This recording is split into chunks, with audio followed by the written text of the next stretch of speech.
Okay. All right. Say hello. Hello.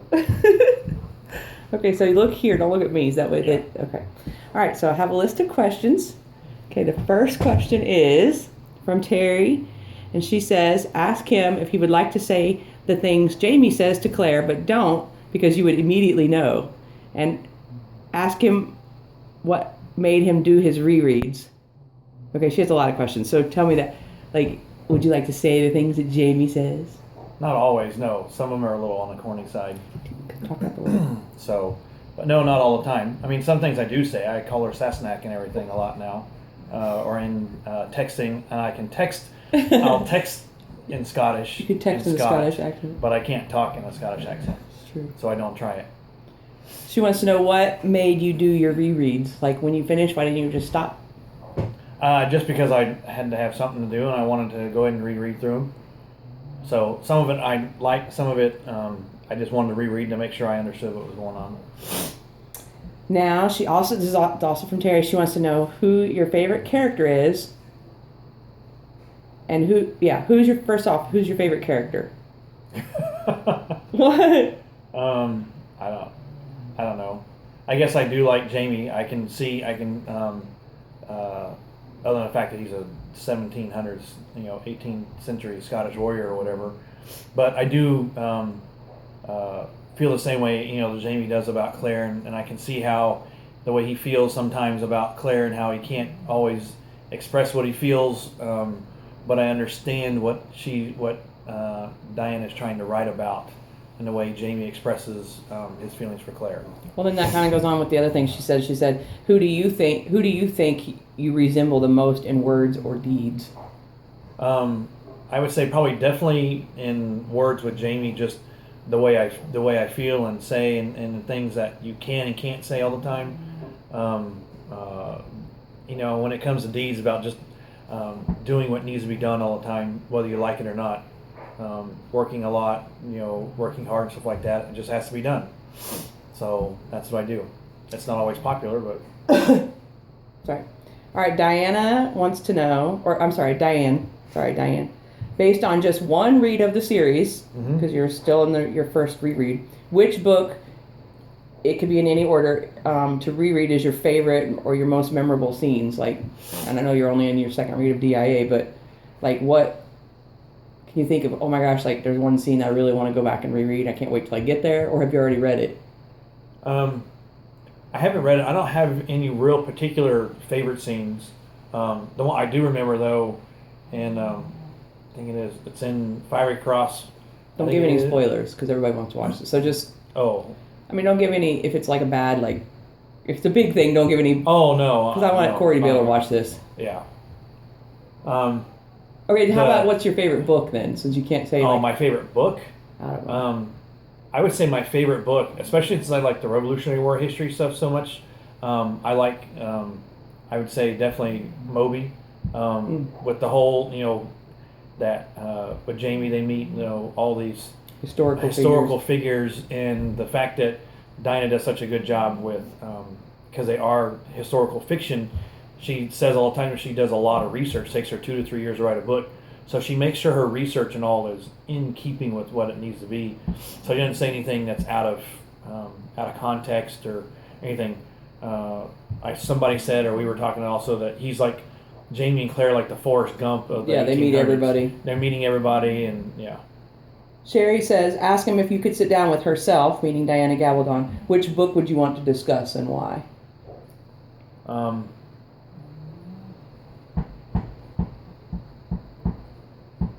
Probably Voyager.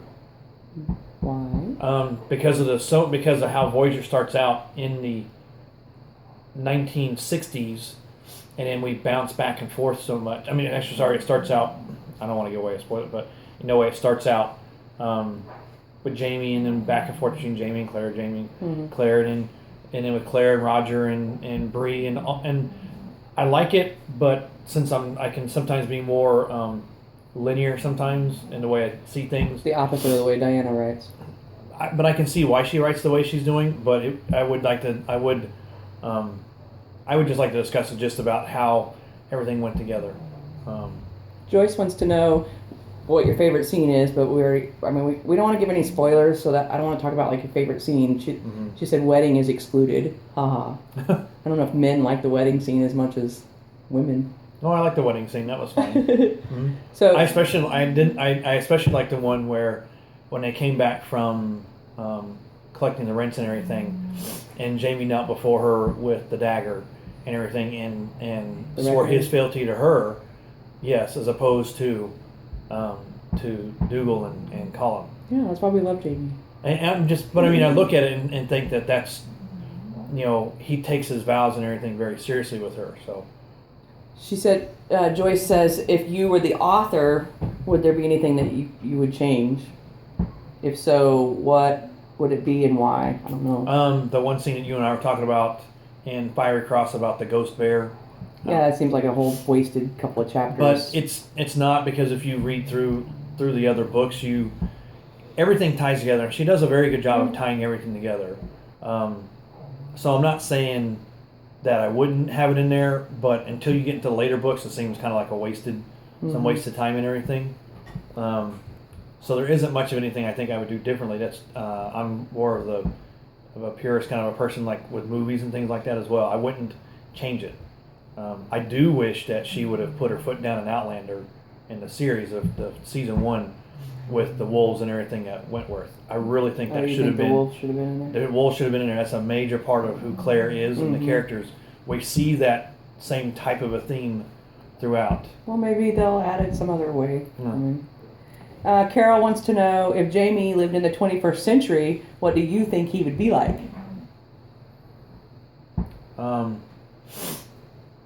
I would like to say he's probably going to be more like me. I mean, in a sense that he's not a warrior type. He probably would work in an office every day. No, he wouldn't. But he probably would have been. He probably would have went to the military or something. It was about the only thing that he could have done like that. But he's also very high. He's highly educated and stuff. I mean, he was in an office running the wine business and all for his cousin Jared in France. So I think he'd be perfectly fine anywhere. He would still have that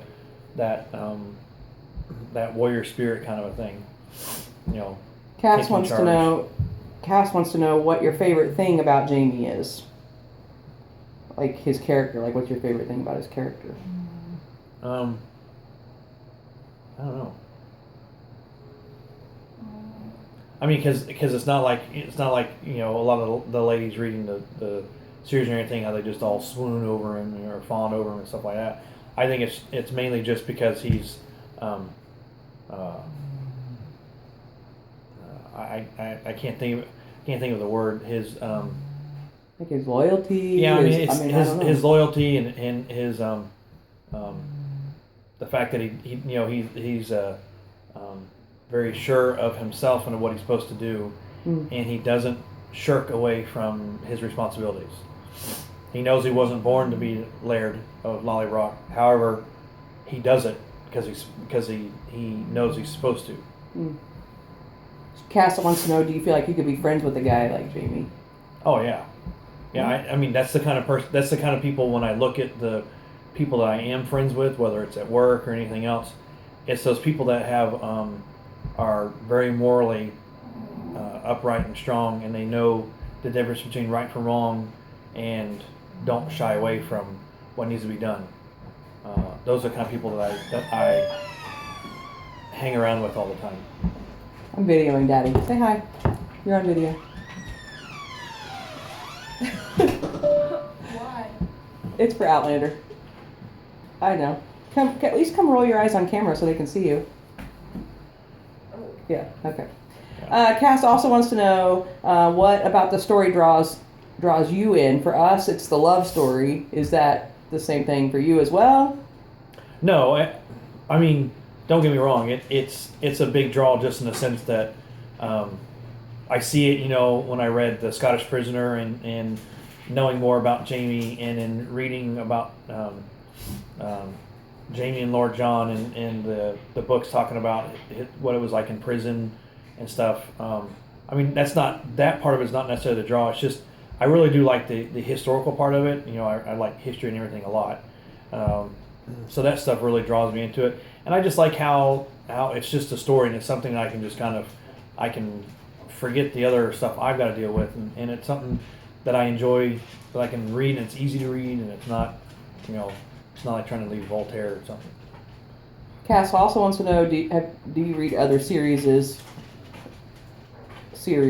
And if so, how does this compare?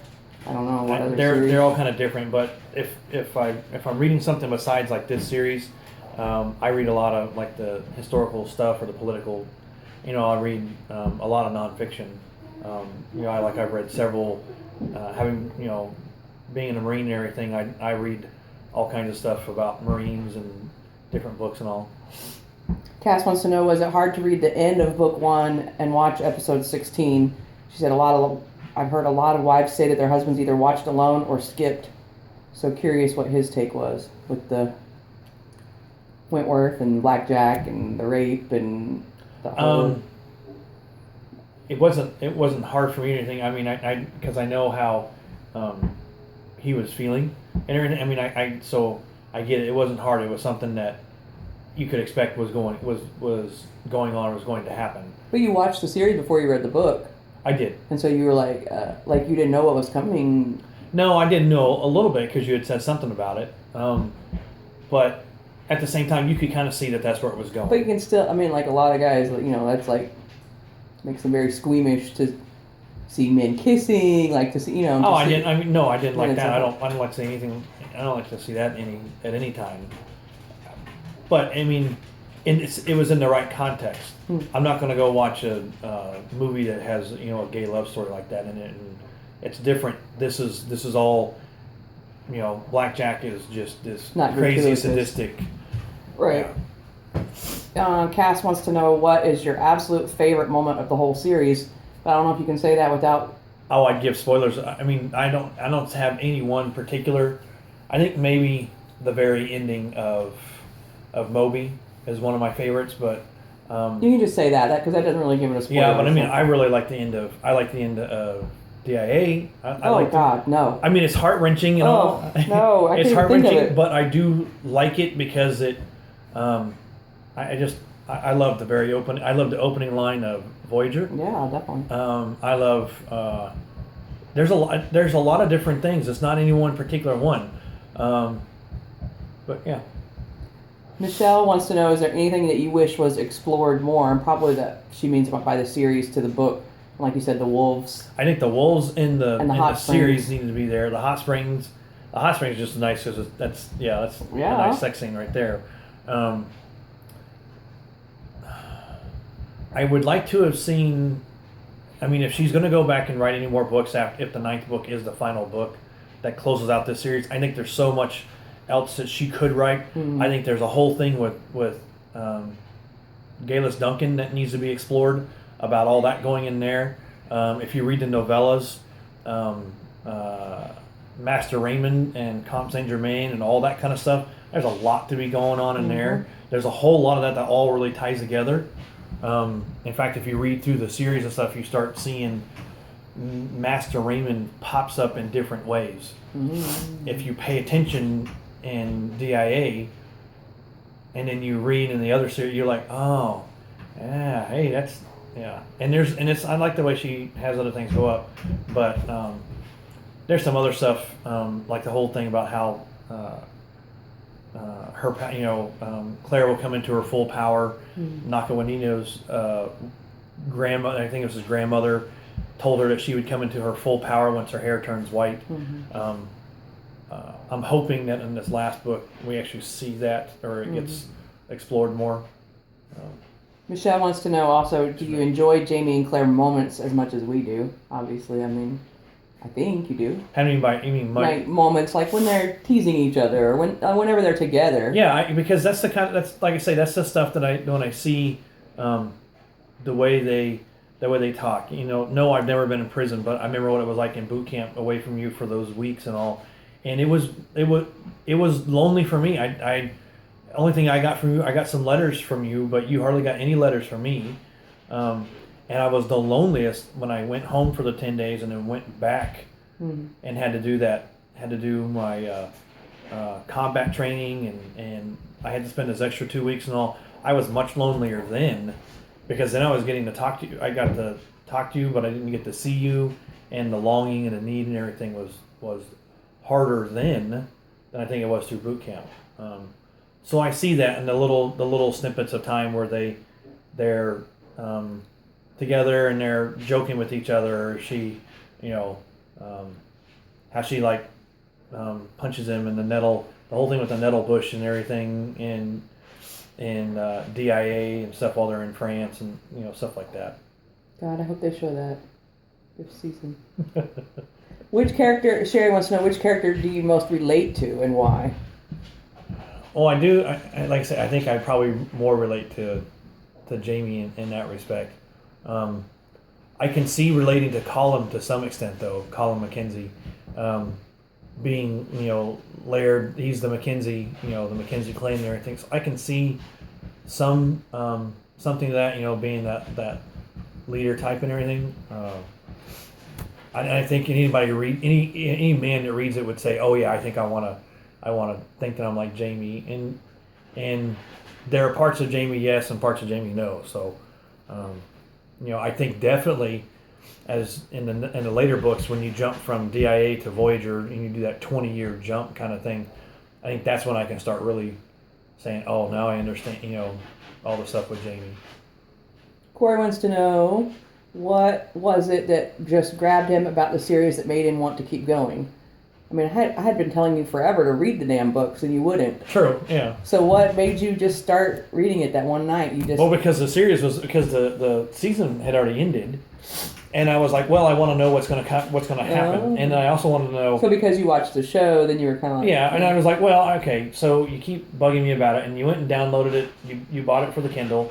So you download it on the Kindle and all. I was like, well, okay, that's fine. I'll sit here and I'll read in the evenings. Well, you don't know this, but my sisters on here know this, but when you were very first the very first night that you read it, mm-hmm. I snuck my phone to the side and I said, "Don't make any sudden movements. He's reading Outlander."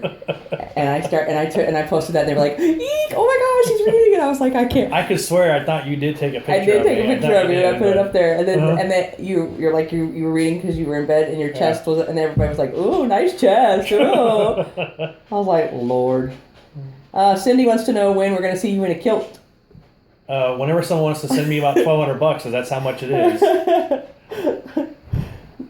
You could use this tablecloth. Yeah, no. Good quality tartan is, what was it, like $90 a yard? Very expensive. Cindy, we already answered this, but she wanted to know, did you watch all of season 1 before reading the books? And so, yes, that's... Yeah. Who's your favorite character? Already got that one. She had to screenshot all your guys' questions.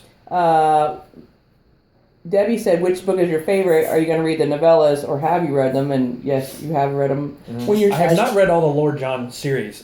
Shannon's tried to get me to read those. To me, that's a whole different series. I know people say, oh, it adds to this and that. I think The Scottish Prisoner is a must-read because it does do a lot for how John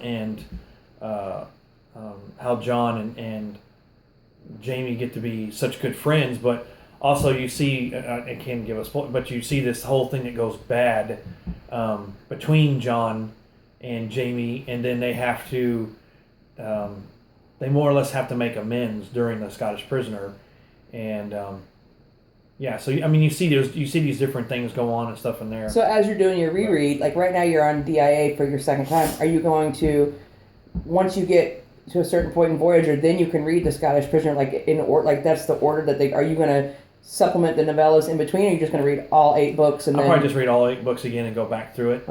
The reason, because like you said with the Scottish, we had it, I just didn't read it in between because to me The Scottish Prisoner, it adds some backstory inside of Voyager, but at the same... It fits right in there. It does fit in there, you're right. It does fit in there, but at the same time I look at it, it's like, it fits in there, but to me it's like like if I was to read the Hobbit series all over again, I'd say if they found some new books or whatever, I'd say, okay, that's great, I'll read the Hobbit series. But then here's these little backstory stuff, and I don't need to read them in order to understand. It's just, go and read that. It's like, oh, I see. I remember when I read that in this. So what novellas have you read? Just tell me. So I read, I think I read all the actual novellas. that she Everything had. except, but you haven't read Virgins, No, I hadn't read Virgins yet. and you haven't read any of the Lord John Gray stuff. No. Faye wants to know, when you finished reading the series for the first time, what made you want to read it again? Like, pretty much like, what, the next day or 2 days, you were like, well, I think part of guess it's I'll just, start over. I think part of it's because I'm about ready to buy. If I keep reading at the speed I'm gonna pass you again. Yeah, you're going to lap me probably. I'll lap you. At I'm least almost done once. with Fiery Cross. Yeah. What do you think? Regina wants to know what you think about the war and their involvement in the war. Which one? Which war? Because- Probably revolutionary. That's the bigger part of it. Yeah, you're right. The Revolutionary War is is a very big part of it because it actually starts in Fiery Cross Right. with their involvement in it, and the whole last 4 books are nothing but their involvement. Everything they have to deal with is always something to do with So Revolutionary that's War. something that you like, though. So that's why. That's something I like. So that's really why I like reading through it. And then there's the it's funny because you know when Diana did all of her research and everything, there's things you don't think about people dying or about this happening or about the Revolutionary War and how bad things were and stuff like that. And they talk about how Claire talks about how when men are dying and it's it smells like shit and piss and the tents and everything, because when people die they lose their bow, everything just relaxes and that kind of. She said but since Claire had been on the battlefield in World War II, she knew that. I don't know how many people reading the books ever actually understood that was something that happened. But yeah, I really just enjoyed that part of it all the way through. All the different stuff that I know about the Revolutionary War, that was... So would you recommend it like to one of your like guy friends at work? Yeah, like, I actually talked about it with some of the guys at work. And I say, yeah, it's a love story, it's a time travel. I said, but there's a whole, like, the last...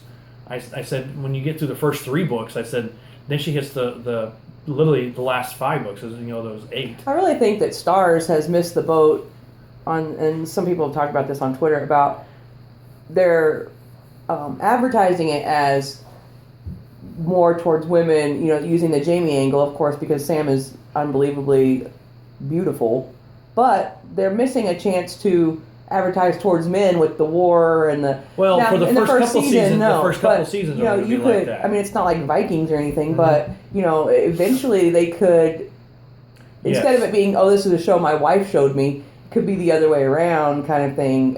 Yeah, you're going to have to wait. They're going to have to wait until Fiery Cross ending to do that, because yes, you see like I'm in chapter 38 or 39 or whatever in DIA again. Well, they've just won Preston Pons and all this kind of stuff. There wasn't a whole lot being said about that. So, I know probably in the series the battle that happens is probably just a quick little battle kind of a thing, and then the battle that happens for Culloden is such a... I mean, honestly, in real life, it lasted 35-45 minutes. So there's not even enough to even say. It's the misery of everything that Yeah, I happened don't with think it. we're even going to see that. I think if you see anything, it's just going to be like a little bit of... I mean, we don't really know about it until Voyager, until his flashbacks, really. Right, but if they were going to... I mean, they do... There is some to show about it and everything, but I think if you're going to try and draw men into it and everything, they're going to have to wait until Fiery Cross, because that's when all the swashbuckling stuff with the pirates and Stephen Bonnet and Right. all this kind of stuff really starts to kick in, and that's where men who want to be men, manly men, and not admit that they have a lot of feelings for their wives. I mean, honestly, You're a dork. I mean, because you do read it, and don't get me wrong. I mean, I read it in the scenes where Jamie and Claire are very, emotionally open with each other and loving with each other and everything. I'm like, yeah, I feel that same way about my wife. I get I get that feeling. I get what he's saying. So it echoes what I'm feeling. But men who are gonna want to shy away from that, from the feeling part of the book, they'll want to be in Fiery Cross and on, where there's a lot of fighting. Don't you think that men would benefit if they read it, like, in the bedroom? I don't know, maybe. I know I have. If you don't know what you're doing, it doesn't matter anyway. Oh, bragging much? I think I've benefited the other way. Oh, well, that's true. I think all of our husbands have. Margie wants to know if there's anything that they could say to get their husbands to read the books from a man's, like, is there anything they could...